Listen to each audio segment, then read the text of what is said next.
Hi friends, welcome back to our YouTube channel. ఈరోజు వివిధ వార్తా పేపర్లో వచ్చినటువంటి విద్యా మరియు ఉద్యోగ సమాచారం అయితే మీ ముందుకు తీసుకురావడం జరిగింది. ఖచ్చితంగా వీడియోను ఫస్ట్ నుంచి లాస్ట్ వరకు చూడండి, పూర్తి ఇన్ఫర్మేషన్ అయితే మీకు దొరుకుతుంది. సో ఖచ్చితంగా వీడియోని లైక్ చేయండి, హైప్ అనే బటన్ వస్తుంది దానిపై కూడా నొక్కండి. చాలా విషయాలు అయితే ఉన్నాయి. సబ్స్క్రైబ్ చేసుకోండి, బెల్ ఐకాన్ యాక్టివేట్ చేసి పెట్టుకోండి. ఫస్ట్ హెడ్డింగ్ చూడండి. త్వరలో 400 రెగ్యులర్ సర్వేయర్ పోస్టులు, డైరెక్ట్ రిక్రూట్మెంట్ ద్వారా భర్తీకి ప్రతిపాదనలు, సీఎం దగ్గర ఫైలు, గ్రీన్ సిగ్నల్ రాగానే నోటిఫికేషన్. రాష్ట్రంలో భూముల సర్వే ప్రక్రియను మరింత బలోపేతం చేసేందుకు ప్రభుత్వం కసరత్తు చేస్తుంది. ఇందులో భాగంగా డైరెక్ట్ రిక్రూట్మెంట్లో 400 రెగ్యులర్ సర్వేయర్ పోస్టులను భర్తీ చేసేందుకు సంబంధించిన సమగ్ర ప్రతిపాదనలను సర్వే అండ్ ల్యాండ్ రికార్డ్ శాఖ సిద్ధం చేసింది. ఈ నియామకాలకు సంబంధించిన ఫైల్ ప్రస్తుతం సీఎం పరిశీలనలో ఉంది. సీఎం నుంచి గ్రీన్ సిగ్నల్ లభించిన వెంటనే ఆర్థిక శాఖ అనుమతులతో నోటిఫికేషన్ విడుదల కానుంది. సర్వే సేవల డిమాండ్లను దృష్టిలో ఉంచుకొని ఈ రిక్రూట్మెంట్ వీలైనంత త్వరగా కంప్లీట్ చేయాలని అధికారులు భావిస్తున్నారు. ఇక ఉన్న మండలాల్లో సగం ఇన్ఛార్జీలే. రాష్ట్ర వ్యాప్తంగా ప్రస్తుతం 621 మండలాలు ఉండగా అందుకు అనుగుణంగా క్షేత్రస్థాయిలో సర్వేయర్ల సంఖ్య లేకపోవడం ప్రధాన సమస్యగా మారింది. ప్రస్తుతం సగం మంది మాత్రమే రెగ్యులర్ సర్వేయర్లు అందుబాటులో ఉన్నట్టు గణాంకాలు చెబుతున్నాయి. రాష్ట్రంలో 1948 నాటికి సుమారు 40 లక్షలు ఉన్న సర్వే నెంబర్లు ప్రస్తుతం 2,29,00,000కు పెరిగింది. సో ఇప్పుడు ప్రస్తుతం ఉన్న సర్వేయర్లపై పనిభారం పెరగడం వల్ల ఈ నిర్ణయానికి వస్తున్నారు.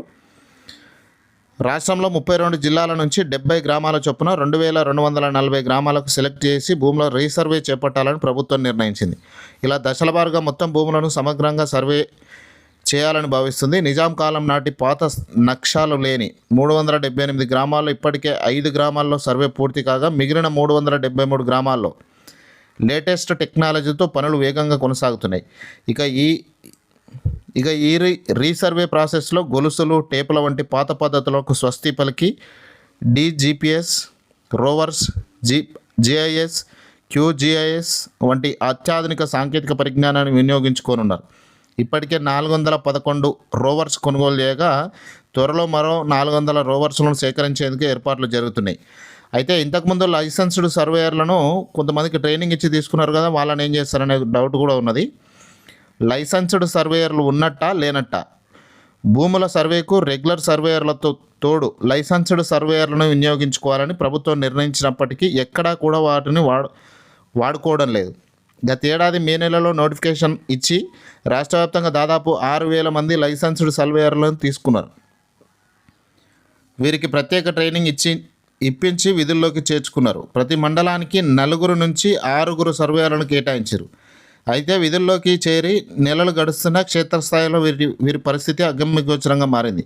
అసలు వీరు ఏ పరిధిలో పనిచేయాలి, ఏ రికార్డ్స్ను పరిశీలించాలి, ఇవన్నీ కూడా వాళ్ళకు జాబ్ చార్ట్ అనేది ఇప్పటికి ఖరారు చేయాలి. అవి కాక ఇప్పుడైతే 400 రెగ్యులర్ సర్వేయర్ పోస్టులకైతే త్వరలో అంటే ఒక 2-3 నెలల్లో నోటిఫికేషన్ ఇచ్చి రిక్రూట్ చేయాలనే ఆలోచనలో ప్రభుత్వం ఉన్నట్టయితే తెలుస్తూ ఉంది. ఈ ఏడాది ఉద్యోగ విరమణ పొందే ఉపాధ్యాయులు 5,065 మంది. రాష్ట్రంలో 2026లో మొత్తం 5,065 మంది ప్రభుత్వ టీచర్లు ఉద్యోగ విరమణ పొందనున్నారు. జూన్లో అత్యధికంగా 632 మంది ఉద్యోగ విరమణ పొందడం గమనార్హం. వచ్చే సంవత్సరం అంటే 2027లో 5,118 మంది, 2028లో 4,921 మంది రిటైర్ కానున్నారు. 2024లో 3,514 మంది, 2025లో 4,250 మంది ఉద్యోగులు విరమణ చేసిరు.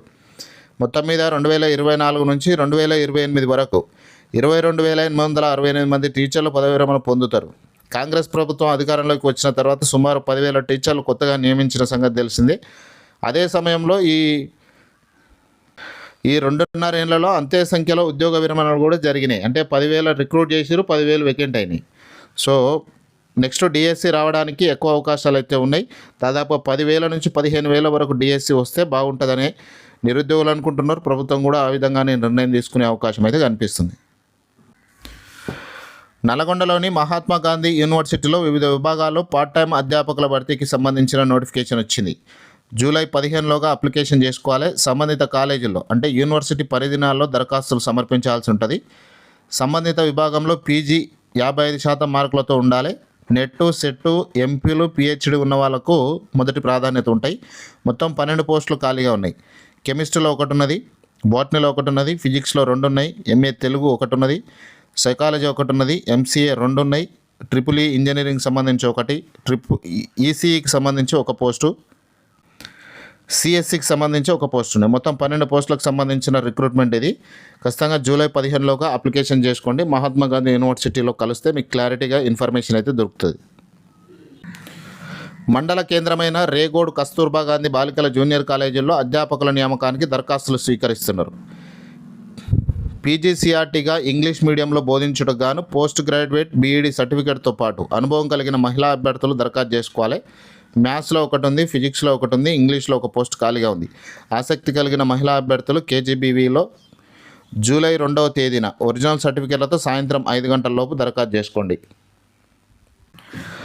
ములుగు ట్రైబల్ వర్సిటీలో పీజీ అడ్మిషన్లకు నోటిఫికేషన్. ములుగు జిల్లాలోని సమ్మక్క సారక్క కేంద్రీయ గిరిజన యూనివర్సిటీలో పీజీ అడ్మిషన్లకు నోటిఫికేషన్ విడుదలైంది. MA public policy and governance కోర్సుల్లో ప్రవేశాల కోసం అర్హులైన అభ్యర్థుల నుంచి దరఖాస్తులు కోరుతున్నారు. నేటి నుంచి 10వ తేదీ వరకు ఆన్లైన్లో దరఖాస్తులు చేసుకోవచ్చు. దీనికి సంబంధించిన పూర్తి ఇన్ఫర్మేషన్ కావాలంటే ఇక్కడ ఇచ్చారండి అఫీషియల్ వెబ్సైట్, దీన్ని ఒకసారి చూడండి. ఇంటర్ సెకండ్ ఫేజ్ అడ్మిషన్ల షెడ్యూల్ రిలీజ్. ఈ నెల 31 వరకు కాలేజీలో చేరేందుకు ఛాన్స్. ఇంటర్ ఫస్ట్ ఇయర్లో అడ్మిషన్లు 2వ విడత షెడ్యూల్ను తెలంగాణ ఇంటర్ బోర్డు విడుదల చేసింది. ఈ నెల 31 వరకు కాలేజీలో చేరేందుకు అవకాశం ఇచ్చింది. ఈ మేరకు ఇంటర్ బోర్డు సెక్రటరీ అభిలాష మంగళవారం ఒక ప్రకటన చేశారు. First phase admission schedule June 30తో ముగిసింది. దీంతో మరో నెల రోజులు గడువు పెంచారు. ప్రభుత్వ, ప్రైవేటు, ఎయిడెడ్, అన్ఎయిడెడ్ సహా అన్ని రకాల జూనియర్ కాలేజీలు ఈ గడువులోగా అడ్మిషన్ ప్రక్రియ పూర్తి చేయాలి. కేవలం 10th జీపీఏ ఆధారంగానే సీట్లు కేటాయించాలి. ఇప్పుడు జీపీఏ లేదు, మార్క్స్ ఆధారంగానే రిక్రూట్ చేయాలి. పాలిసెట్ స్పాట్ అడ్మిషన్ల షెడ్యూల్ రిలీజ్. నేటి నుంచి 3 వరకు దరఖాస్తుల స్వీకరణ. రాష్ట్రంలోని సర్కారు, ప్రైవేటు పాలిటెక్నిక్ కాలేజీల్లో డిప్లొమా కోర్సుల ప్రవేశాలకు సంబంధించి స్పాట్ అడ్మిషన్ల షెడ్యూల్ని అయితే ఇచ్చారు. 2026-27 విద్యా సంవత్సరానికి గాను ఖాళీగా ఉన్న సీట్లను ఈ విడతలో భర్తీ చేస్తారు. అర్హులైన విద్యార్థులు ఆయా తేదీల్లో నేరుగా కాలేజీలకు వెళ్ళి ప్రవేశాలు పొందాలి. మరోవైపు పాలిసెట్ ఇంటర్నల్ స్లైడింగ్ ప్రక్రియ పూర్తి కావడంతో అధికారులు ఫలితాలను వెల్లడించారు. మొత్తం 1619 మంది అభ్యర్థులు స్లైడింగ్ కోసం ఆప్షన్లు ఇచ్చుకోగా 1229 మందికి సీట్లు కేటాయించారు. ఇక రైల్వేలో టెక్నీషియన్ కొలువులు 6557 పోస్టులతో ఆర్ఆర్బీ నోటిఫికేషన్ ఇచ్చింది. దీనికి సంబంధించి నిన్న కూడా మన వీడియోలో మాట్లాడుకున్నాం. సో ఖచ్చితంగా అక్కడ చూసి జూన్ 30 వరకు అప్లికేషన్ చేసుకోవడానికి అవకాశం ఉంది. ఖచ్చితంగా అప్లికేషన్ చేసుకోండి. జూలై 29 వరకు లాస్ట్ డేట్గా ఉంది.